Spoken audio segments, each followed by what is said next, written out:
Welcome to Midnight True Tales, where true stories are stranger than fiction. Turn off the lights, and now, let's begin. In 1975, long before satellite navigation and digital maps, there were still places in the world that felt untouched, unreachable, forgotten.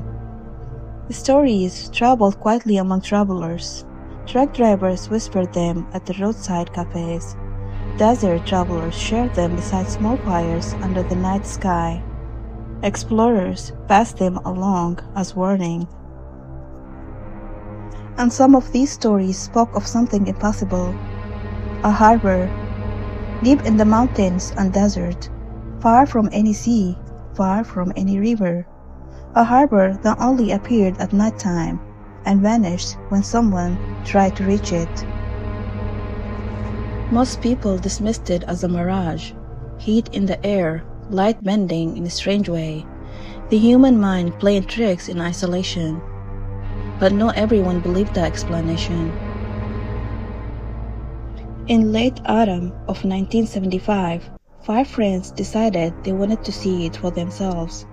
They were not reckless, they were curious, fascinated by the unknown.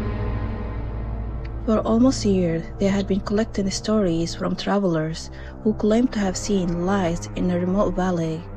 Some described ships docked along wooden piers. Others spoke of workers unloading crates, shouting instructions, moving as if they were part of a busy port city. But every story ended the same way.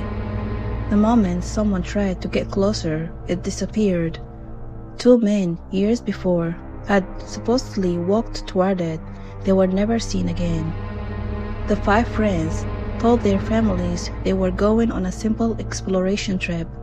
They didn't mention the rumors. They didn't mention the disappearances. They packed carefully. Extra fuel, water, flashlights, a camera, maps and compasses. They left just before sunset.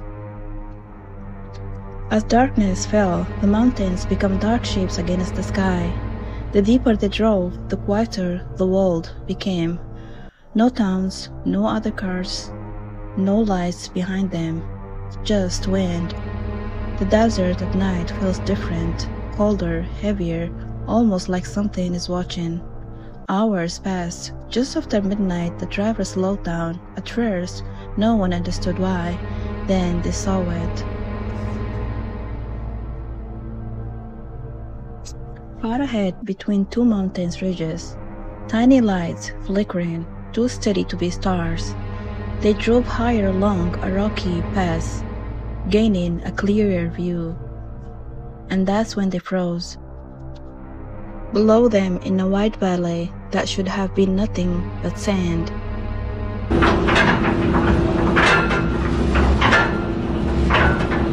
was a harbor. Not ruins, not vague shapes, a working harbor.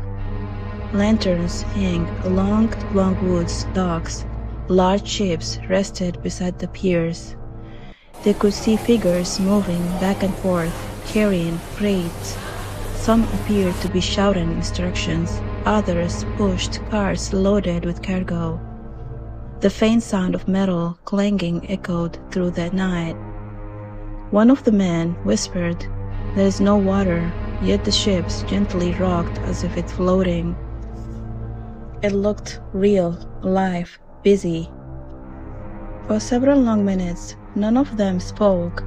They were staring at something that should not exist. Finally, one of them said, "We have to go down." The descent was slow. As they drove closer, something began to change. The sound grew softer, the voices faded. The lantern lights flickered unnaturally, almost like they were struggling to stay lit.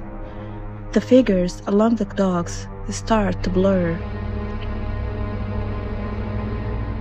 One of the men rolled down his window, trying to hear something clearly. Silence, no wind, no voices, no metal. And then, the ships began to fade. The docks stretched like shadows at sunset. The lights dimmed. And within seconds, the entire harbor vanished. There was nothing in front of them. just flat, empty desert. They stopped the car and stepped out. Their boots touched cold sand where wooden dogs had stood moments before. No footprints, no wood, no water, nothing. One of them laughed nervously, saying it had to be something kind of illusion.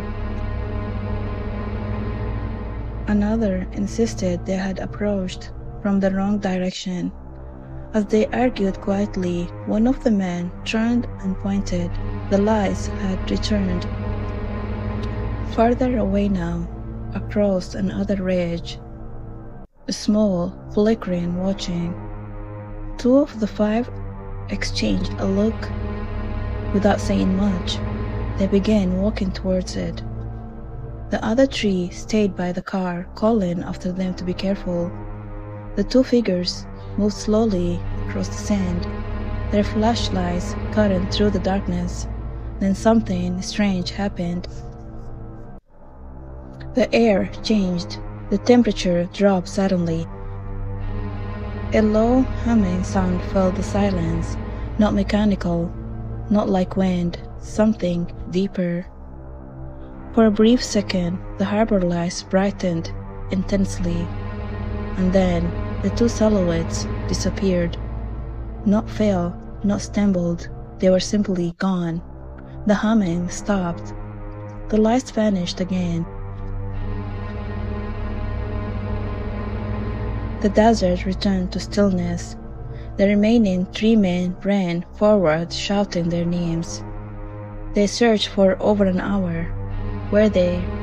Footprints at first, then suddenly nothing, as if the ground itself had erased them. No signs of struggle, no tracks leading away, no answers. Terrified, they returned to the vehicle. They did not wait for the lights to appear again. They drove until morning. Authorities later recorded the two missing men as lost during a remote exploration in 1975. Search teams found nothing, no bodies, no evidence, but the story did not end there.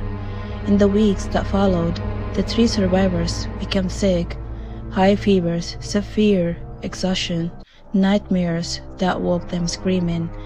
They claimed they could still hear the harbor when they closed their eyes. Metal scraping, voices shouting in language they did not recognize, the sound of waves crashing in a place with no sea. None of them never returned to that region. None of them gave interviews, and over time the story faded into whispers again. But the desert travelers still speak about it. Some believe the harbor is not a mirage. Some believe it exists between moments visible only from a distance. Others believe it is something that appears when it's seen, waiting.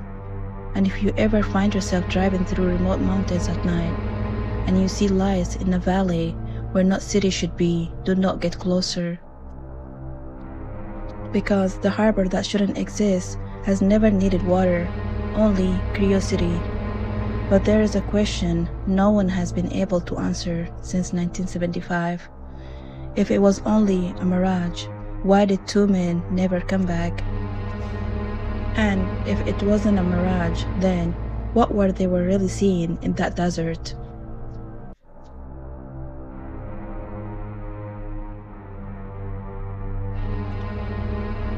And that's it, the end of our story. Thank you for listening. If you enjoyed tonight's story, do not forget to like, subscribe, and comment your thoughts below.